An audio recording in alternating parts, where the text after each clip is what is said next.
الحمد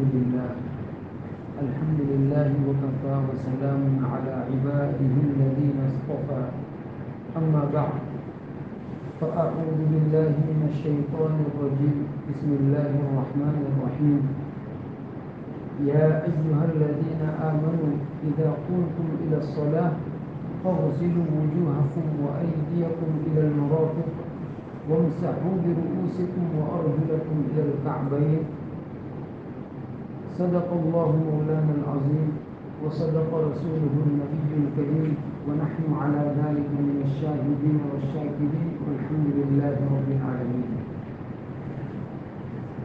سب سے پہلے اللہ سبحانہ و تعالیٰ کا ہم شکر بجا لاتے ہیں کہ اللہ سبحانہ و تعالیٰ نے دوبارہ اپنے دین کی نسبت پر ہم سب کو جمع فرمایا. اللہ تعالیٰ ہمارے اس جمع ہونے کو قبول فرمائے، اپنی محبت کا، اپنی معرفت کا اور حصول علم دین کا ذریعہ بنائے.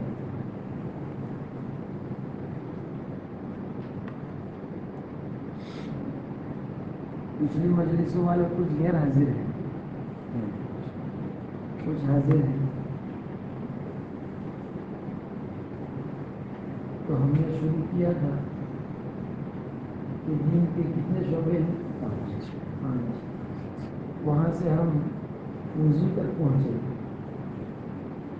اور پچھلی مجلس میں وضو کے فضائل کے بارے میں کچھ احادیث بھی ذکر کی تھی اور یہ بات خاص طور پر ذکر کی تھی کہ وضو کرتے وقت ہم یہ تصور کریں کہ میں اپنے پروردگار کے ایک حکم کو پورا کر رہا ہوں، اور وضو کا حکم قرآن پاک میں اللہ سبحانہ و تعالیٰ نے ہم سب کو دیا ہے اور وضو کا بیان قرآن پاک میں ہے. تو میں صرف اپنا ہاتھ اور پیر نہیں دھو رہا، میں اللہ سبحانہ و تعالیٰ کے ایک حکم کو پورا کر رہا ہوں. جب اس تصور کے ساتھ انسان وضو کرے گا تو پھر وضو کی جو نورانیت، حقیقی نورانیت ہے، وہ اللہ رب العزت نصیب فرمائے گی. اور پھر آج کل جو ہم وضو کے وقت کی باتیں کرتے ہیں وہ اسی لیے کرتے ہیں کہ ہم اس کو صرف پیر دھونا، ہاتھ دھونا بس یہ سمجھتے ہیں، اسی لیے گفتگو بھی بات چلتے چلتے کر لیتے ہیں. لیکن ایک آدمی یہ سمجھتا ہے کہ میں تو اللہ کے حکم کو پورا کر رہا ہوں.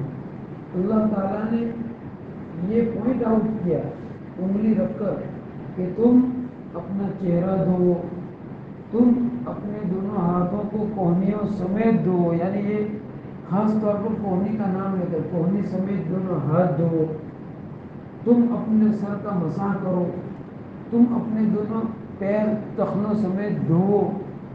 یہ میرا رب مجھے قرآن پاک میں حکم دے رہا ہے اور میں میرے رب کے اس حکم کو فالو کرتے ہوئے یہ عمل انجام دے رہا ہوں.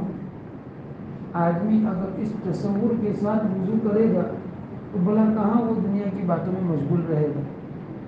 پھر جب اس انداز کے ساتھ ایک آدمی وضو کر کے لوٹتا ہے مسجد کی طرف تو نماز ایک بہت محترم شان عبادت ہے.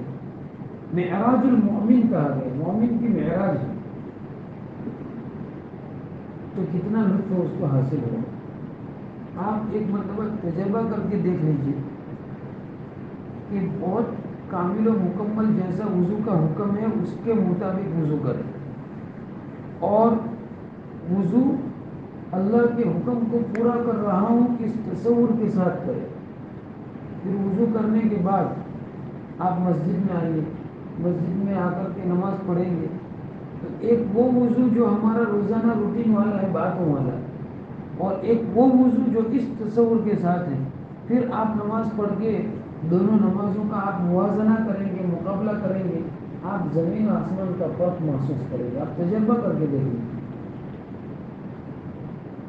وضو بہت اہم چیز ہے. میں آخر میں اس کتاب میں سے وضو کی اہمیت کے بارے میں جو احادیث ہے وہ بیان کروں گا تو آپ اشش کر لیں گے. کہ وضو اتنی اہم چیز ہے. دوستوں اور بزرگوں، اللہ تک پہنچنے کے اتنے راستے ہیں کہ آدمی اس کو شمار میں نہیں لا سکتا. اور اللہ کی شان ایسی ہے کہ کس وقت تک کون سا عمل اللہ کو مقبول اور پسندیدہ ہو جائے، اور ایک گھڑی میں ایک انسان اللہ کا ولی بن جاتا ہے، اللہ کا محبوب بن جاتا ہے، اللہ کا مقرب بن جاتا ہے. حالانکہ وہ عمل جو ہے وہ ظاہر میں اور دیکھنے میں اور حیثیت کے اعتبار سے کوئی بڑا نہیں ہوتا، لیکن قبولیت کی گھڑی ہوتی ہے، اس آدمی کا خلوص ہوتا ہے اور اللہ کی رضا کی خاطر وہ عمل کر جاتا ہے تو اللہ کا محبوب بن جاتا ہے. میں ایک قصہ آپ کو سناتا ہوں. نبی کریم صلی اللہ علیہ وآلہ وسلم نے، یاد رکھنا بھائی آپ لوگوں، یہ قصہ پھر ہم سنیں گے آئندہ کہ کس نے یاد رکھا ہے. نبی کریم صلی اللہ علیہ وسلم نے حضرت بلال حبشی رضی اللہ تعالیٰ عنہ، کون؟ یہ بھی صحابی ہے، بہت اونچے درجے کے صحابی جنہوں نے بہت قربانیاں دی ہیں.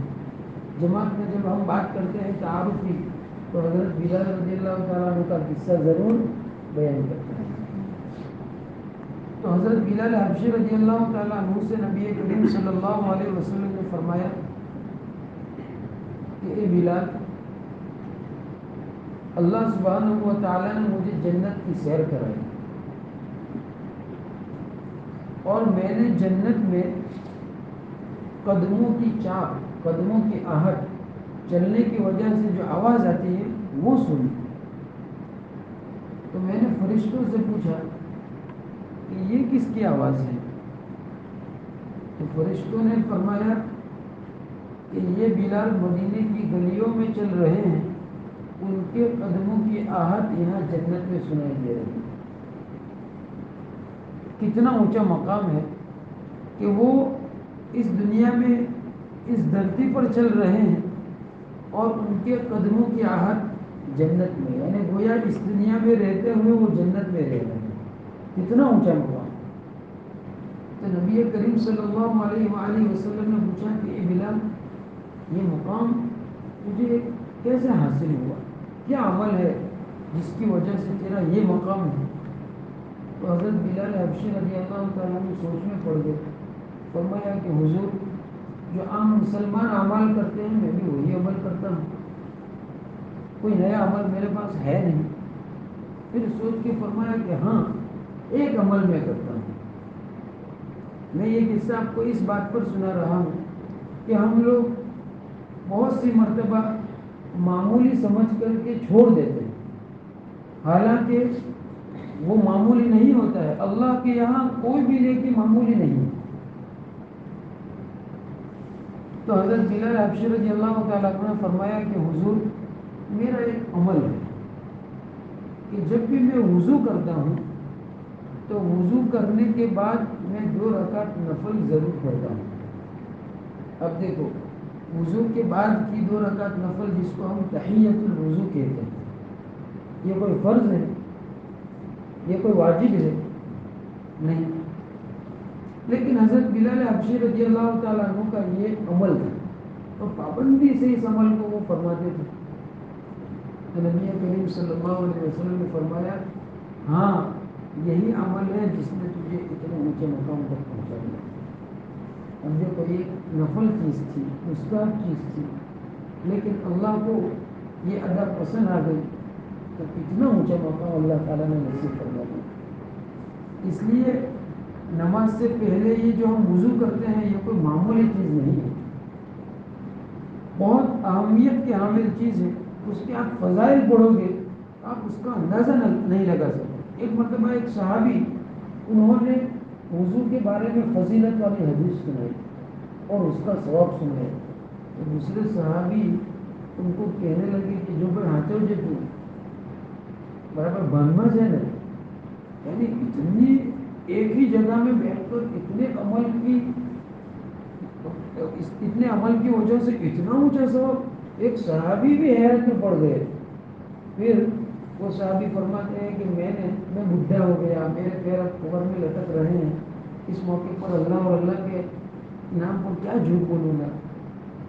اگر میں نے یہ حدیث 1 مرتبہ 2 مرتبہ حتیٰ کہ 7 مرتبہ نہ سنی ہوتی، نبی پاک صلی اللہ علیہ وسلم سے میں کبھی بیان نہ کروں، اور میں نے اس سے زیادہ مرتبہ یہ حدیث شریف سنی ہے، یعنی میں یہ بات بہت پکی کر رہا ہوں، وہ میں آپ کو سنا رہا ہوں یہ حدیث شریف۔ تو خلاصہ یہ ہے کہ ہم وضو کو بہت لائٹ لیتے ہیں، بہت معمولی لیتے ہیں، بلکہ اس سے بڑھ کر میں سنا ہوں ہمارا حال تو یہ ہے کہ نماز جیسی اہم ترین عبادت اس کو ہم بہت لائٹلی لیتے ہیں، موقع ملتا ہے تو پڑھتے ہیں، موقع نہیں ملا تو چھوڑ دیتے ہیں۔ حالانکہ نماز کے بارے میں فرمایا کہ جس آدمی نے جانتے بوجھتے نماز چھوڑ دی، حدیث شریف میں آتا ہے فقد کفر، تحقیق کہ اس نے کفر کیا۔ تو ہمارا حال تو یہ ہے کہ ہم نماز جس کے لیے وضو واسطہ ہے، واسطے کی اتنی اہمیت ہے تو نماز کی کتنی اہمیت ہوئی، اس لیے کوئی بھی چھوٹے سے چھوٹا عمل کیوں نہ ہو اس کو لائٹلی نہ لیا جائے، بلکہ اسی تصور کے ساتھ کیا جائے کہ ہو سکتا ہے میرا یہ عمل اللہ کو پسند آ جائے اور میرا بیڑا پار ہو جائے۔ اس لیے وضو کو بہت اہتمام کے ساتھ جس طرح ہم کو نبی کریم صلی اللہ علیہ وسلم نے بتلایا اسی کے مطابق کرنا ہے، اور یہی وضو انشاءاللہ اللہ کی خوشنودی کا ذریعہ بن جائے۔ تو اس وضو کے بارے میں ہم نے یہ مسائل پڑھے کہ اس میں 4 چیزیں فرض ہیں، یہ پچھلی مجلس میں ہم پڑھ چکے ہیں اور ہم یاد بھی کر چکے ہیں، اور قرآن پاک کی اس آیت میں یہ 4 فرائض بیان کیے ہیں۔ سب سے پہلے چہرے کو دھونا، دوسرے نمبر پر دونوں ہاتھ کو کونیوں سمیت دھونا، تیسرے نمبر پر مسح کرنا، اور چوتھے نمبر پر دونوں پیروں کو دھونا۔ یہ 4 چیزیں وضو میں فرض ہیں۔ ہم کو یہ بھی حیثیت بھی معلوم کرنی چاہیے کہ یہ چیز کس درجے کی ہے، یہ فرض درجے کی ہے، یہ سنت درجے کی ہے، یہ مستحب درجے کی ہے، ان چیزوں کا بھی ہمیں علم رکھنا چاہیے۔ تو ہمیں یہ بات معلوم ہو گئی کہ وضو میں 4 چیزیں فرض ہیں، اور یہ فرضیت کہاں سے ثابت ہے؟ قرآن پاک سے۔ اور اگر آپ نہ بھولے ہو تو میں نے یہ کہا تھا کہ یہ کون سی آیت میں ہے وہ آپ لوگ دیکھ کر کے لائیں گے، میں نے بتلا بھی دیا تھا، اور آپ کو کہا تھا کہ آئندہ مجلس میں یہ دیکھ کر کے لانا ہے، لیکن پھر رمضان آ گیا، رمضان کے بعد کا اتنا عرصہ ہو گیا تو رہ گئے۔ تو آئندہ مجلس میں دیکھ کر کے لائیں گے کہ یہ کون سی آیت میں وضو کا بیان ہے، کون سی آیت میں وضو کا بیان ہے۔ آج کی مجلس میں وضو میں کون کون سی چیزیں سنت کے قبیل کی ہیں وہ ہم دیکھ لیتے ہیں، پھر پورے وضو کا طریقہ کیا ہوگا وہ انشاءاللہ آئندہ مجلس میں باہر ہم برتن لے کر ہی پریکٹیکلی سیکھ لیں گے کہ ایک وضو از اول تا آخر کس طرح کیا جاتا ہے۔ تو وضو میں کون کون سی چیزیں سنت ہیں؟ ایک بات یاد رکھیے، وضو میں کوئی واجب نہیں ہے، فرائض ہے۔ کتنے فرائض ہیں؟ 4، اور باقی کیا ہے؟ سنتیں ہیں۔ تو سنتیں ہم ترتیب کے ساتھ دیکھ لیتے ہیں۔ سب سے پہلے کوئی بھی عمل ہو، انما الاعمال بالنیات، سارے عمل کا دار و مدار نیت پر ہے، تو ہمیں وضو سے پہلے نیت کر لینا چاہیے کہ میں ایک اللہ کا حکم پورا کر رہا ہوں اور یہ عمل اللہ کی خوشنودی کے لیے کر رہا ہوں۔ اور اگر ہمارا وضو ہے نہیں تو ہم کہیں گے کہ پاکی حاصل کرنے کے لیے اور اللہ کی خوشنودی کے لیے یہ کام میں کر رہا ہوں، یہ ہے نیت۔ یاد رکھیے، ایک آدمی بغیر نیت کے بھی وضو کر لے گا، ہاتھ دھو لے گا، منہ دھو لے گا، پیر دھو لے گا، مسح کر لے گا، تو ابھی پاکی حاصل ہو جائے گی، لیکن جو اجر و ثواب ہے وضو پر وہ اسی وقت حاصل ہوگا جب کہ آپ نے نیت کی ہوگی، اس لیے کہ نیت ہی پر عبادت بنتی ہے۔ نیت اگر نہیں ہے تو صرف ہاتھ پیر دھو لینا ہے، عبادت نہیں بنتی. اس لیے اہتمام کے ساتھ ہر مرتبہ جب بھی وضو کرے سب سے پہلے نیت کر لے کہ یہ میں اللہ کو راضی کرنے کے لیے، اس کے حکم کو پورا کرنے کے لیے اور پاکی حاصل کرنے کے لیے وضو کر رہا ہوں. دل سے آپ کی یہ نیت ہے کافی ہے، زبان سے بولنے کی ضرورت نہیں ہے، لیکن اگر زبان سے بھی بول دو بات پکی ہو جائے. اس لیے آپ آئیں گے، بیٹھیں گے وہ سیٹ پہ یا اپنے گھر پر، تو پہلے ہی کہ میں اللہ کے حکم کو پورا کر رہا ہوں پاکی حاصل کرنے کے لیے اور اس کی خوشنودی کے لیے وضو کر رہا ہوں. زبان سے بول لیں گے تاکہ مسئلہ ہی نہ رہے. ضروری تو نہیں ہے، لیکن ایک عمل ہم نے کیا، ہمارے دل میں بھی یہ ہوگا کہ ہم نے نیت والا عمل کر دیا. آپ گجراتی میں بولو تو گجراتی میں، اردو میں بولو تو اردو میں، اور اگر عربی میں بولنا چاہے تو عربی میں بول سکتے ہیں کہ اتوضأ لرفع الحدث ولمرضات الرب. میں میرے اللہ کو خوش کرنے کے لیے اور پاکی حاصل کرنے کے لیے یہ وضو کر رہا ہوں. آپ نے ایک سنت پر عمل کر لیا، اور یاد رکھیے یہ سنت مؤکدہ ہے. سنت مؤکدہ اگر کوئی مسلسل چھوڑے تو فرمایا نبی کریم صلی اللہ علیہ وسلم کی شفاعت سے بندہ محروم ہو جاتا ہے. اب اگر ہم ایسے ہی وضو کر رہے ہیں، نہ سنتوں کا کوئی خیال ہے، نہ اس کی عبادت ہونے کا کوئی خیال ہے، تو روزانہ ہماری کتنی سنتیں چھوٹ رہی ہیں. تو مسلسل سنتوں کو چھوڑنے والے بن کر ہم اپنے آپ کو محروم لوگوں میں سے بنا رہے ہیں. اس لیے ہمیں چاہیے کہ جب بھی وضو کرنے بیٹھے تو اہتمام کے ساتھ بیٹھے اور سب سے پہلے نیت کر لے. نیت سمجھ میں آ گئی ہے؟ یہ پہلی سنت ہے، نیت کر لو. دوسرا ہے کوئی بھی کام ہو ہماری عادت یہ ہونی چاہیے کہ اللہ کے نام سے شروع کریں. نبی کریم صلی اللہ علیہ وسلم کا ارشاد ہے کل امر ذی بال لم یبدأ بسم اللہ فهو اقطع، او کما قال صلی اللہ علیہ وسلم. کوئی بھی محتم بھی شان کام ہو اگر اس کو اللہ کے نام کے بغیر شروع کیا جائے گا تو وہ ادھورا رہے گا. نبی پاک صلی اللہ علیہ وسلم کا ارشاد ہے. اور کتنی دیر لگتی ہے زبان ہلانے کی ہے؟ 25-30 گرام کی ہماری زبان ہے. ہم 6-7-8 کلو کا سب تو ہلاتے ہیں، ہاں، لیکن 25 گرام کی ہماری زبان ہلانے کی بس اتنا کہنا بسم اللہ بس کافی ہے. اللہ کے نام سے شروع کر دیا، آپ نے اللہ کا نام لے لیا بسم اللہ بس ہو گئی. تو اب ہم نیت کر کے شروع کرنے جا رہے ہیں تو بولنے میں کیا جاتا ہے اتنا بسم اللہ، لیکن اتنے غافل ہے کہ اللہ کا نام بھی ہماری زبان سے دوست اور بزرگوں حق تو یہ ہے کہ اللہ کا نام ہماری زبان پر جاری ہونا اللہ کا بہت بڑا انعام ہے. 1000 بار بو شویم دہن ز مشکو گلاب، شاعر کہتا ہے 1000 بار بو شویم دہن ز مشکو گلاب ہنوز نام تو گفتن کمال بھی حدیث، کہ میرا منہ میں مشک اور گلاب سے 1000 مرتبہ دھوں پھر بھی اللہ تیرا نام لینا کمال بھی حدیث. اللہ کا نام کہاں اور ہماری یہ گندی زبان کہاں. لیکن اللہ تعالیٰ نے جب چاہے انسان بہت آسانی کے ساتھ اللہ کا نام لے سکتا ہے. بس نیت کر لی بسم اللہ. اور ہمارے مکتب میں سکھاتے ہیں وضو کرنے کی دعا بسم اللہ العظیم والحمد للہ علی دین الاسلام. یہ مزید اضافے کے ساتھ ہے، ورنہ اللہ کے نام سے شروع کرنے کی بات ہے تو بسم اللہ والحمد للہ پڑھ لو اور آپ شروع کر لو. تو کتنی سنت ہو گئی؟ 2. نیت کر لی، اللہ کا نام لے لیا. اب تیسری چیز ہے کہ آپ سب سے پہلے اپنا بدن دھوئیں گے تو استعمال کس کو کریں گے؟ ہاتھ کو. تو سب سے پہلے اپنے دونوں ہاتھ کو گٹوں تک دھونا ہے، یعنی پونچوں تک دھونا ہے. 3 مرتبہ دونوں ہاتھ گٹوں یعنی پونچوں تک دھونا ہے. ابتدائی یہاں سے کریں گے ہم. تو 3 چیزیں ہو گئی. سب سے پہلے نیت کریں گے، اللہ کا نام لیں گے، اور ہمیں کام کرنا ہے ہاتھ سے. ہاتھ صاف ہوں گے تو بدن صاف ہوگا، نہ ہاتھ ہی گندے ہوں گے تو بدن کیسے صاف ہوگا.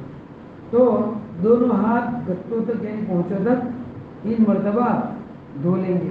یہ تیسری سنت ہو گئی. اس کے بعد ہمارے پاس مسواک ہوگی. مسواک کے ساتھ اگر آپ نے نماز پڑھی ہے اور ایک ہے کہ بغیر مسواک کے نماز پڑھی، دونوں میں آپ سمجھیے زمین آسمان کا فرق. حضرت عائشہ رضی اللہ تعالیٰ عنہ کی حدیث شریف ہے کہ جس نماز کو آپ نے ایسے وضو کے ساتھ پڑھا جس میں آپ نے مسواک نہیں کی، اور جس نماز کو آپ نے ایسے وضو کے ساتھ پڑھا جس میں آپ نے مسواک کی ہے، تو 70 درجہ وہ نماز بہتر ہے جو مسواک کے ساتھ پڑھی. یعنی عمل ایک آدمی یہی کرتا ہے، دوسرا آدمی بھی یہی عمل کرتا ہے، لیکن اس کا عمل ایک مسواک کی وجہ سے 70 گنا زیادہ ہو جاتا ہے. یہ بھی ممبئی تک جاتا ہے اور کرایہ 60,000 لیتا ہے، اور یہ بھی ممبئی تک جاتا ہے اور کرایہ 70,000 لیتا ہے. اب ایک آدمی 60,000 کمائے 24 گھنٹے میں، اور وہی آدمی اسی انووا کے ساتھ 24 گھنٹے میں 70,000 کمائے. کون آدمی ایسا ہوگا کہ جو 70,000 کو لات مارے گا؟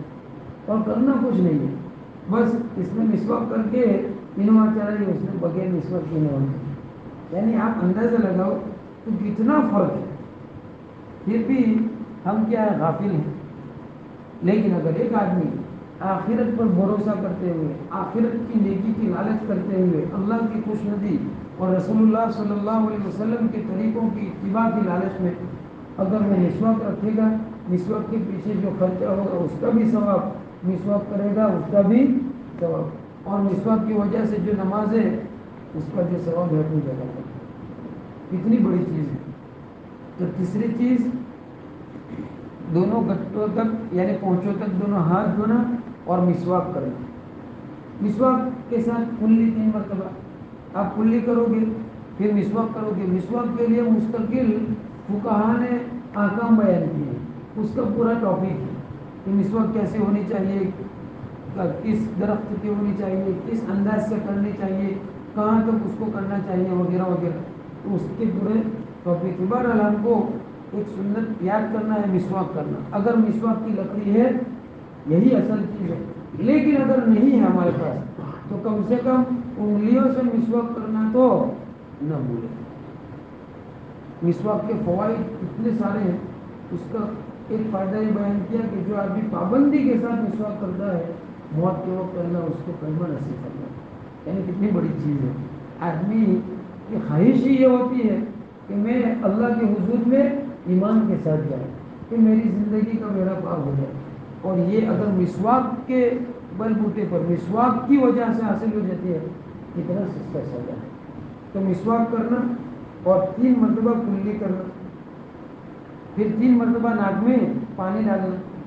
وہ کس طرح کریں گے انشاءاللہ ہم پریکٹیکلی اس کو بتلائیں گے، لیکن ابھی اتنا جان لیں کہ یہ سب چیزیں کرنے کی تو سب سے پہلے نیت، پھر اللہ کا نام لینا، پھر دونوں ہاتھ پونچھوں تک دھونا، اس کے بعد مسواک، اس کے بعد کلی، کلی کے بعد ناک میں پانی ڈالنا. یہ کتنی سنتیں ہو گئی؟ 3 مرتبہ ناک میں پانی، 6 تک پہنچ گئی. 7ویں سنت ہے مکمل صفائی کرنا. ایک تو ہے آپ نے کلی کرنا، ایک تو ہے ناک میں پانی چڑھا دیا، لیکن ناک میں پانی چڑھانا اور پھر ناک اور منہ دونوں کو صاف کرنا. اب دیکھو یہ شریعت نے کتنی پاکیزہ تعلیم دی ہے کہ آدمی وضو کرے بیٹھا ہی صاف کرنے کے لیے. اب اس وقت کیا کرتا ہے، باتوں باتوں میں پانی ڈالا منہ میں اور فٹافٹ نکل آئے. اب مجلس میں بیٹھا ہوا ہے اور ناک میں انگلی ڈال کے کھجلا رہا ہے. حالانکہ مجلس میں یہ عمل بیعت بھی اور لوگوں کو بھی پورا محسوس ہوتا ہے. تو جس وقت جو کام کرنے کا تھا اس وقت کرتا نہیں ہے، تو پھر جس وقت میں نہیں کرنا ہوتا ہے اس وقت پھر کرنا پڑتا ہے. سبکی بھی ہوتی ہے، بے عزتی بھی ہوتی ہے. تو آدمی اگر اس وقت ناک صاف کرتا ہے اللہ کی سنت کا ثواب حاصل کرتا ہے، اور پھر نماز میں گڑبڑ کرتا ہے تو نماز مکروہ ہوتی ہے. اس لیے کتنی اچھی ہے بات کہ وہاں مکمل صاف ہو جائے، پھر کسی کے سامنے پرابلم ہی نہیں. تو اس طرح ناک صاف کرنا اور منہ صاف کرنا ایک مستقل چیز ہے. پانی ڈالنا یعنی کلی کرنا اور پھر منہ صاف کرنا، ناک میں پانی چڑھانا پھر ناک کو صاف کرنا، یہ مستقل ایک سنت ہے. یہاں صفائی بھی ہو رہی ہے اور اوپر سے سنت کا ثواب بھی مل رہا ہے. ہم خرما ہم ثواب. ہاں البتہ روزے دار ہو تو اس وقت تھوڑا احتیاط کرنے کی ضرورت ہے کہ کہیں صاف کرنے میں اندر پانی نہ جائے اور لینے پر جائے روزہ ہی ٹوٹ جائے ہمارا. اس لیے خیال رکھا جائے. پھر منہ دھونا تو فرض ہے لیکن 3 مرتبہ دھونا یہ مستقل سنت ہے. پھر جب داڑھی ہوتی ہے تو پھر داڑھی کا خلال کرنا یہ سنت ہے. اب داڑھی کے مسئلے کے بارے میں ایک بات سمجھ لیجیے. مستقل کتابوں میں داڑھی کے مسائل بیان کیے. تو اگر داڑھی کھسکسی ہے یعنی جس کے نیچے چمڑی نظر آتی ہے، اور ایک داڑھی وہ ہے کہ جس کے نیچے کی چمڑی نظر نہیں آتی، اس کو گھنی داڑھی کہتے ہیں. تو اگر معمولی بال ہے اس کے نیچے چمڑی نظر آتی ہے تو چمڑی کو دھونا فرض ہے. چمڑی کو دھونا فرض ہے. اور اگر گھنی داڑھی ہے جیسے ہمارے اس کی مصطفیٰ کی ہے ماشاء اللہ، تو اندر تک چمڑی تک پانی پہنچانا ضروری نہیں ہے. وضو کے اندر، غسل کی بات نہیں کر رہا ہوں، وضو کے اندر تک پانی ڈالنا ضروری نہیں. یہ چہرے کی گولائی میں جتنے بال آتے ہیں ان بالوں کے اوپر تک پانی پہنچا دینا ہے، اندر تک پانی پہنچانا ضروری نہیں ہے. اور اگر داڑھی اتنی گھنی نہیں ہے تو پھر اندر تک پانی پہنچانا ضروری ہے. اس کا خاص خیال رکھیں. اور داڑھی کے اندر پھر خلال کرنا ہے. پھر ہاتھ دھونا تو فرض ہے لیکن ہاتھ دھونے کے بعد پھر انگلیوں کا خلال کرنا. آپ اس طرح ایک انگلی دوسری انگلی میں داخل کر کے کھینچ لیں گے، دونوں انگلیوں کا خلال ہو جائے گا. خلال کرنا یہ بھی ہماری بہت کمزوری ہے کہ ہم خلال نہیں کرتے، حالانکہ اس کو سنت قرار دیا. اب اگر ہم روزانہ اپنے وضو میں یہ سنتوں کو چھوڑیں گے تو ہم کتنی سنتوں کو چھوڑنے کا گناہ اپنے اور وبال اپنے سر لیں گے. تو خلال کرنا انگلیوں کا یہ نوی سنت ہے. 3 مرتبہ تمام اعضاء کو دھونا. پھر مسح کرنا یہ فرض ہے چوتھائی سر کا، یعنی کل 4 حصے ہیں سر کے، ایک داہنی طرف، ایک بائیں طرف، ایک اوپر اور ایک پیچھے، کل 4 حصے ہیں. کسی بھی ایک حصے کا آپ نے مسح کر لیا تو آپ نے فرض ادا کر لیا. وہ مسحوا برؤوسکم قرآن میں جو حکم ہے اس پر آپ نے عمل کر لیا. لیکن پورے سر کا مسح کرنا یہ سنت ہے.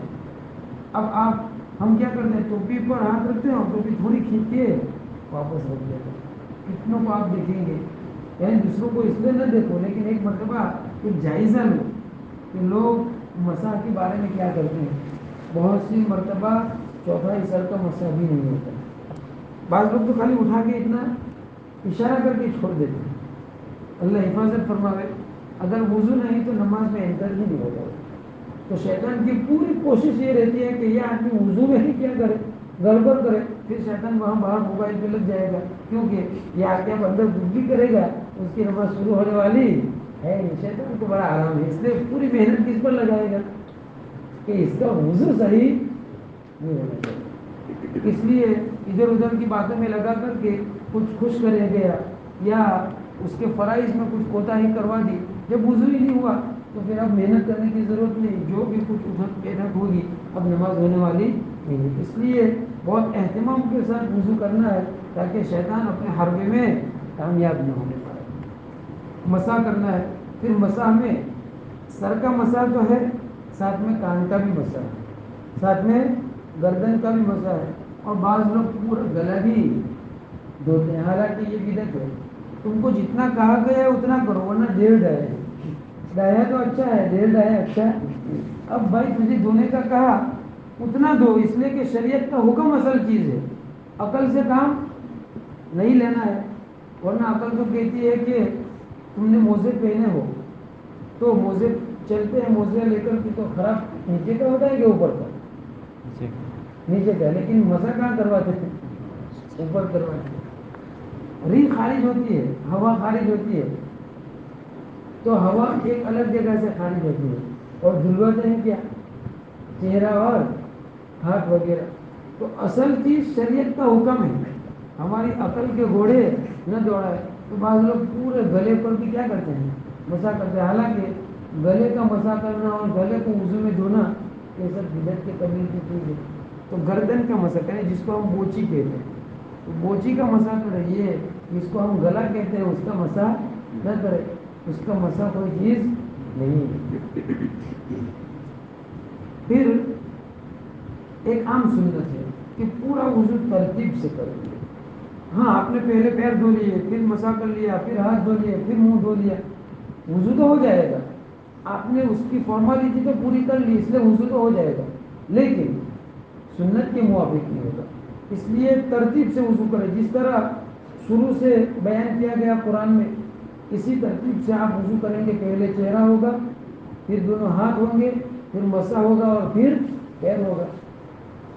ترتیب سے وضو کرنا سنت ہے. دوسرے ائمہ کے نزدیک، جو امام ابو حنیفہ ہے، اسی طرح دوسرے امام، ان کے نزدیک تو ترتیب سے وضو کرنا فرض ہے. تو ہم ایسا کام کیوں کریں کہ دوسرے ائمہ کے نزدیک ہمارا وضو ہی صحیح نہ ہو. تو امام ابو حنیفہ رحمۃ اللہ علیہ کے نزدیک ترتیب اگرچہ فرض نہیں لیکن سنت بہرحال ہے، اس لیے ترتیب سے وضو کرے. پھر ایک بات ہے کہ پیدر پہ وضو کرنا سنت ہے. یعنی ایک مرتبہ آپ نے کام شروع کیا، پورا کر کے چھوڑو. اب یہاں آپ نے منہ دھو لیا، پھر کسی کا فون آ گیا، اس پر لگ گئے. اب 2-4-5 منٹ کے بعد پھر اب ہاتھ دھوئیں گے، پھر ہاتھ دھونے کے بعد مسا کرنے کے بعد واپس فون آیا تو پیر رکھ دیا نل کے نیچے. اب کتنا پانی ضائع ہو رہا ہے اور پھر فون پہ بات ہو رہی ہے. تو ایک عضو آپ نے دھویا، فوراً دوسرا شروع کر دو، دوسرے کے بعد تیسرا، تیسرے کے بعد چوتھا، بات ختم کرو. اگر آپ رک گئے تو پھر آپ نے ایک سنت کو چھوڑ دیا. تو پیدل پہ وضو کرنا بھی سنت ہے. یہ مستقل ایک سنت ہے. تمام اعضاء کو ایک کے بعد دیگر مستقل طور پر دھوتے رہے.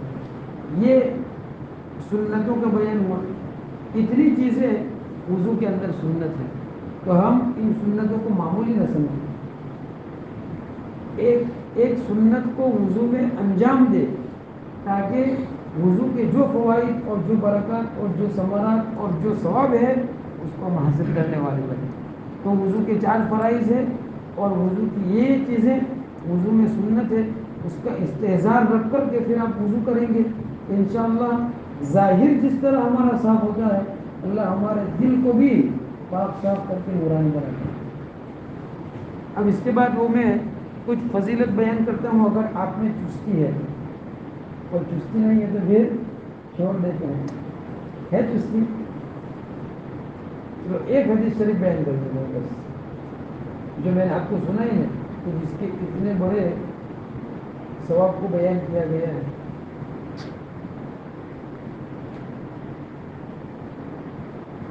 حدیث شریف میں ہے کہ آپ علیہ الصلوۃ والسلام نے ارشاد فرمایا، تم میں سے جو شخص بھی وضو کا پانی لے کر کلی کرے اور ناک میں پانی ڈالے پھر ناک سینکے یعنی ناک صاف کرے تو اس کے چہرے، منہ اور ناک کے باسوں سے گناہ جھڑ جاتے ہیں. پھر جب وہ اپنا چہرہ اس طرح دھوتا ہے جیسا اسے اللہ تعالیٰ نے حکم دیا ہے تو اس کے چہرے کے گناہ داڑھی کے کناروں سے پانی کے ساتھ گر جاتے ہیں. پھر جب کوہنیوں تک ہاتھ دھوتا ہے تو اس کے دونوں ہاتھوں حتیٰ کہ پوروں کے گناہ پانی کے ساتھ بہہ جاتے ہیں. پھر جب سر پر مسا کرتا ہے تو اس کے سر کے گناہ بالوں کے کناروں سے پانی کے ساتھ جڑ جاتے ہیں. پھر جب وہ ٹخنوں تک اپنے دونوں پیر دھوتا ہے تو اس کے دونوں پیروں حتیٰ کہ انگلیوں کے گناہ بھی پانی کے ساتھ جڑ جاتے ہیں. پھر اگر وہ کھڑے ہو کر نماز پڑھے، وضو کے بعد آپ تحیۃ المسجد پڑھیں، تحیۃ الوضو پڑھیں اور اللہ تعالیٰ کی حمد و ثنا کریں کہ اللہ تیری تعریف ہے، الحمدللہ رب العالمین، اور اللہ تعالیٰ کی ایسی تعظیم کرے جو اس کی شان شان ہو اور اپنے دل کو خالص اللہ تعالیٰ کی طرف متوجہ کرے. ایک وضو ہوا اور وضو کا ایک معمولی عمل جس کے پیچھے کوئی زیادہ ہم کو محنت نہیں کرنی پڑی. تو فرماتے ہیں نبی کریم صلی اللہ علیہ وسلم، وہ اپنی غلطیوں سے پاک ہو کر کس طرح لوٹتا ہے جیسا کہ آج ہی اس کی ماں نے اس کو جنا. یعنی یہ ایسا کلین ماسٹر ہے کہ وائرس کسی بھی ایپ میں اور کسی بھی گوشے میں ہو سارے کے سارے وائرس کو نکال دیتا ہے. دیکھو نا, ناخن کے اندر کے گناہ ہے, حدیث شریف کے الفاظ ہے, اس کو بھی نکال دیتا ہے وضو میں جو پانی ہے. اسی روایت میں آگے یہ بھی ہے کہ حضرت عمرو ابن عبسہ رضی اللہ تعالیٰ عنہ نے جب یہ حدیث صحابی رسول حضرت ابو امامہ کو سنائی, ایک صحابی نے دوسرے کو سنائی, تو انہوں نے بڑا تعجب کیا, ان کو بڑا تعجب ہوا. چنانچہ انہوں نے فرمایا کہ عمرو ابن عبسہ غور کرو تم کیا کہہ رہے ہو, یا ایک ہی جگہ بیٹھے بیٹھے کسی آدمی کو اتنا ثواب حاصل ہو سکتا ہے؟ یعنی ان کو تردد ہوا کہ ایک وضو بیٹھے ہیں 10 منٹ آپ کو لگتی ہیں اور آپ کی حالت یہ ہے کہ آپ بالکل گناہوں سے پاک ہو گئے. یہ سن کر حضرت عمرو ابن عباسہ رضی اللہ تعالیٰ عنہ فرمانے لگے کہ ابو امامہ مجھ پر بڑھاپا آ گیا, میری ہڈیاں کمزور ہو چلی, میری وفات کا وقت قریب آ چکا, اس حالت میں مجھے اللہ یا اس کے رسول پر جھوٹ بولنے کی کوئی ضرورت نہیں ہے. پھر فرمایا اگر میں نے یہ حدیث پیغمبر صلی اللہ علیہ وسلم سے 1 2 نہیں بلکہ کم از کم 7 مرتبہ نہ سنی ہوتی تو میں کبھی اسے بیان نہ کرتا, لیکن بات یہ ہے کہ میں نے اس سے زیادہ مرتبہ یہ بات پیغمبر صلی اللہ علیہ وسلم سے سن رکھی. تو یہ وضو جس کو ہم نے آج تک معمولی سمجھ رکھا, صرف ہاتھ پیر دھونے کی ایک چیز سمجھ رکھا ہے, حالانکہ یہ کلین ماسٹر ہے, گناہوں کو بالکل یہ صاف کر دیتا ہے اور اپنے وضو کے اعضاء کو اتنا چمکانے والا ہے, اتنا چمکانے والا ہے کہ کل قیامت کے دن ہمارے نبی ساری امتیوں میں سے اپنی امت کو اسی وضو کی چمک سے پہچان لیں. اتنی اہمیت ہے وضو کی. اللہ کرے ہمیں وضو کی اس حقیقت کو سمجھ کر اس کو اپنی زندگی میں اتارنے کے اللہ توفیق نصیب فرمائے. وآخر دعوانا ان الحمد للہ رب العالمین. دعا کر لیجیے. بسم اللہ الرحمن الرحیم. اللهم صل على سيدنا ومولانا محمد وعلى آل سيدنا ومولانا محمد وبارك وسلم. يا رب صل وسلم وبارك وأنعم وترحم وتحنن على سيدنا ومولانا محمد وعلى آله وصحبه أجمعين. يا رب صل وسلم دائما أبدا على حبيبك خير الخلق كلهم. جزا الله عنا نبينا محمد صلى الله عليه وسلم بما هو أهله. اللهم اغفر لنا ذنوبنا كلها دقها وجلها أولها وآخرها علانيتها وسرها وكل ذلك عندنا. اللهم إنا نسألك رضاك والجنة ونعوذ بك من سخطك وغضبك والنار. اے اللہ ہم سب کے گناہوں کو معاف فرما, خطاؤں سے درگزر فرما, نیکی اور بھلائی کی توفیق عطا فرما, گناہ اور برائی سے ہماری پوری حفاظت فرما. نبی کریم صلی اللہ علیہ وسلم کے پاکیزہ ارشادات کو اپنی زندگیوں میں اتارنے کی توفیق عطا فرما. یا اللہ آپ علیہ الصلوۃ والسلام کی سنتوں سے محبت عطا فرما. یا اللہ تیرے دیے ہوئے احکامات پر دل و جان سے عمل کرنے کی ہمیں توفیق اور سعادت نصیب فرما. یا اللہ پیارے حبیب صلی اللہ علیہ وسلم نے کیسی باریک باریک باتیں امت تک پہنچائی اور آپ کے صحابہ نے ان کو محفوظ کیا, اور یا اللہ قیامت تک آنے والی امت کے لیے بہت سارا سامان انہوں نے مہیا فرما دیا. یا اللہ امت کے محسنین کو اپنی شاعر شان بہترین بدلہ عنایت فرما. اے اللہ اے کریم پروردگار ہمیں دین کی محبت پیدا فرما, دین کی عظمت پیدا فرما. یا اللہ نبی کریم صلی اللہ علیہ وسلم کے طریقوں کی محبت اور غیروں کے طریقوں کی نفرت ہمارے قلوب میں ڈال دے. نیکیوں کی رغبت ہمیں عطا فرما, گناہوں کی نفرت ہمیں نصیب فرما. اے اللہ جب تک زندہ رکھے ایمان اور اعمال کی اعضاء کی سلامتی کے ساتھ زندہ رکھ. یا اللہ مرتے دم تک تیرے دین کی مقبول خدمات میں لگے رہنے کی ہم سب کو توفیق اور سعادت عطا فرما. یا اللہ ہمارے وضو کو یا اللہ کامل و مکمل کرنے کی ہمیں توفیق اور سعادت عطا فرما. ہماری نمازوں کو یا اللہ سنت و شریعت کے مطابق پڑھنے کی ہمیں توفیق اور سعادت عطا فرما. نمازوں سے سچا پکا عشق اور محبت عطا فرما. تیرے خلیل نے دعا مانگی تھی رب اجعلنی مقیم الصلاۃ ومن ذریتی ربنا وتقبل دعاء. اے اللہ ہم بھی اس مبارک محفل میں یا اللہ تجھ سے یا اللہ یہی دعا مانگتے ہیں رب اجعلنی مقیم الصلاۃ ومن ذریتی ربنا وتقبل دعاء. اے پاک پروردگار اے کریم پروردگار ہم یہاں نہیں آئے، تیرے لطف نے تیری محبت نے تیرے کرم نے ہم کو یہاں بلایا. یا اللہ اسی کرم کا تجھے واسطہ یا اللہ ہمیں مرتے دم تک یا اللہ اعمال صالحہ کرتے رہنے کی توفیق اور سعادت عطا فرما. اور یا اللہ ایمان اور اسلام پر یا اللہ خاتمہ بالخیر کی دولت سے مالا مال فرما. جنہوں نے اس مجلس کا انعقاد کیا، جنہوں نے اس کے لیے محنتیں کی، ان کو یا اللہ دنیا آخرت میں بے شمار بھلائیوں سے نواز. اے اللہ ان کی نسلوں میں یا اللہ دین کی بہاریں لیا. کہ پاک پروردگار اس بستی پر اپنا خصوصی فضل نازل فرما. یا اللہ تمام گھروں میں سکون اور چین اور اطمینان عطا فرما. ہر گھر میں یا اللہ تیرے دین کی باتوں کو زندہ فرما، قرآن پاک کی تلاوتوں کو زندہ فرما. اس مسجد کو یا اللہ نمازیوں سے آباد فرما. یا اللہ جو مانگا وہ بھی عطا فرما، جو مانگنے سے رہ گیا وہ بھی عطا فرما. یا اللہ آج تک اس سے مانگ کر کبھی محروم نہیں ہوئے ہیں، اب بھی اور آئندہ بھی محروم نہ فرما.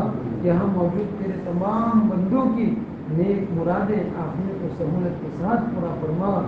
ربنا تقبل منا انك انت السميع العليم وتب علينا انك انت التواب الرحيم. وصلى الله تعالى على خير خلقه سيدنا ومولانا محمد وعلى آله وصحبه أجمعين برحمتك يا أرحم الراحمين.